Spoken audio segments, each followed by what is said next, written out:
खंबीर देवा सारखी मूर्ती ज्ञानदेवा सारखी मूर्ती ज्ञानदेवा सारखी मूर्ती सारखी मूर्ती न देखो मनती देवराया न देखो मनती देवराया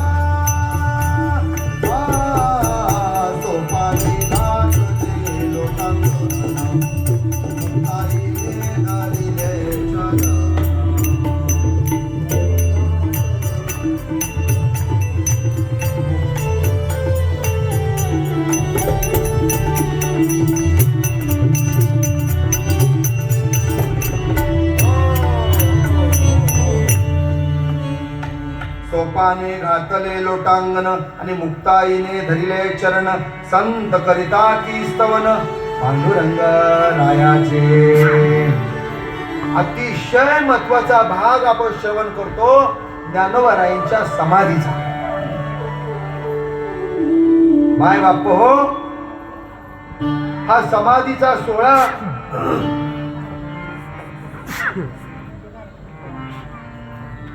निवृत्तीनाथ देखील 10 दिशा मोकलून रडू लागले. कितीही मनाचे समाधान केले तरी मन राहत नव्हतं. निवृत्तीनाथांची ही अवस्था पाहून नामदेव महाराज म्हणतात, हा साक्षात हुताशनच पेटला आहे. निवृत्तीनाथ म्हणजे कोण? सर्वांचा दादा. आणि दादा जर 10 दिशा मोकलून रडू लागले, कोणी कोणाचे समाधान करायचे? कोणी कोणाला शांत करायचे? निवृत्ती देव म्हणे करिता समाधान, काही केल्या मन राहत नाही. बांधल्या पेंडीचा सुटलासे आळा, तृण रानो माळा पांगलासे. बांधल्या तळ्याचा फुटलासे पाट, ओग 12 वाटा मुरड ताती. पेंडी असते पेंडी.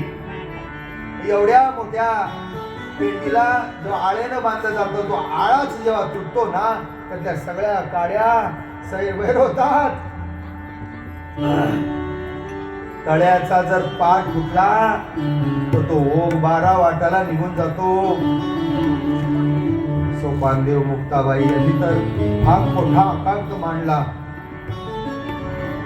आम्हा माता पिता नित्य ज्ञानेश्वर, आम्हा माता पिता नित्य ज्ञानेश्वर, आम्हा माता पिता नित्य ज्ञानेश्वर.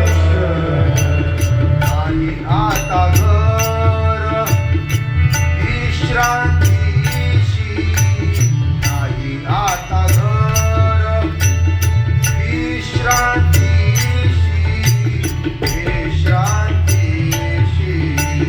आम्हा माता पिता नित्य ज्ञानेश्वर, आम्हा माता पिता नित्य ज्ञानेश्वर, आम्हा माता पिता नित्य ज्ञानेश्वर, आम्हा माता पिता नित्य ज्ञानेश्वर. हरिवीन खोपी पडिले ओस, 10 दिशा पाडस भ्रमताती. माय बापे आम्हा त्या गेले जेव्हा, ऐसे संकट तेव्हा झाले नाही.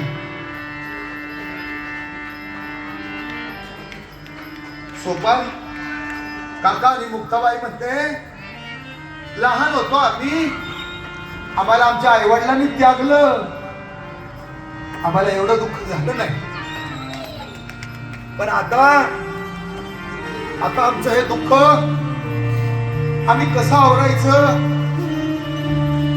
आमचा ज्ञानराजा चालता बोलता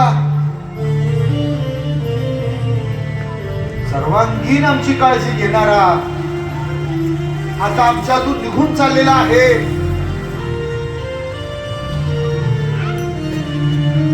हा करडा फोडला सर्वांनी.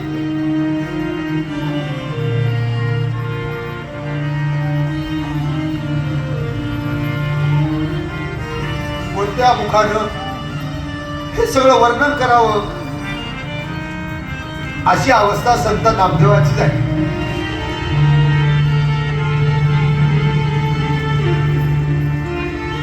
रुक्माईचे कानी सांगितली गोष्ट आणि विस्ताराचे ताट ज्ञानदेवा. पांडुरंग परमात्मे आले आणि आईसाहेब उभ्या होत्या, त्यांच्या कानात एक गोष्ट सांगितली.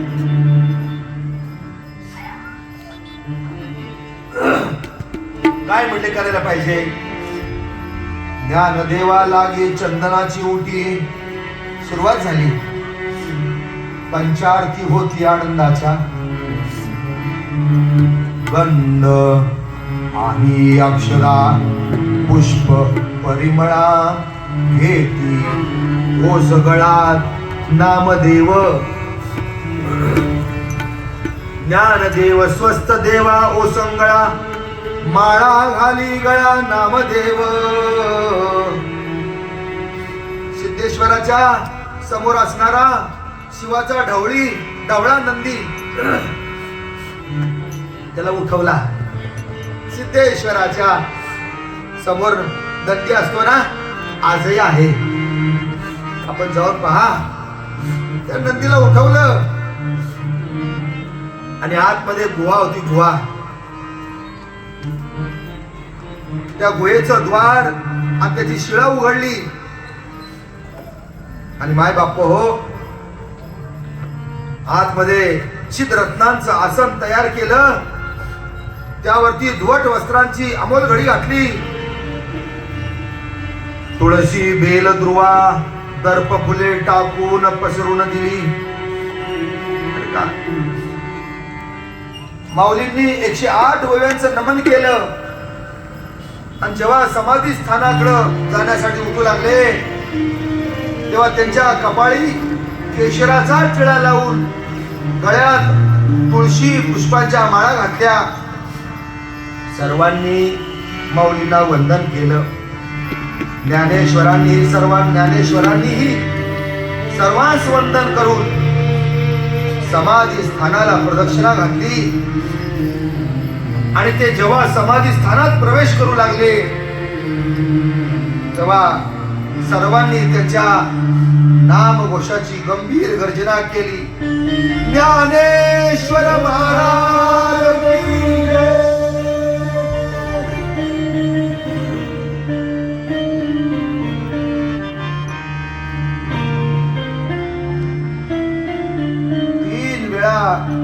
माऊलीने नमस्कार केला आणि ज्ञानदेव म्हणे सुखी केले देवा, पाद पद्मी ठेवा निरंतर. आणि असं म्हणून डोळे मिटले. एका बाजूला निवृत्ती एका हाताला धरले आणि दुसऱ्या हाताला पांडुरंग परमात्म्याने धरले. देव निवृत्ती यांनी धरले दोन्ही कर. देव निवृत्ती या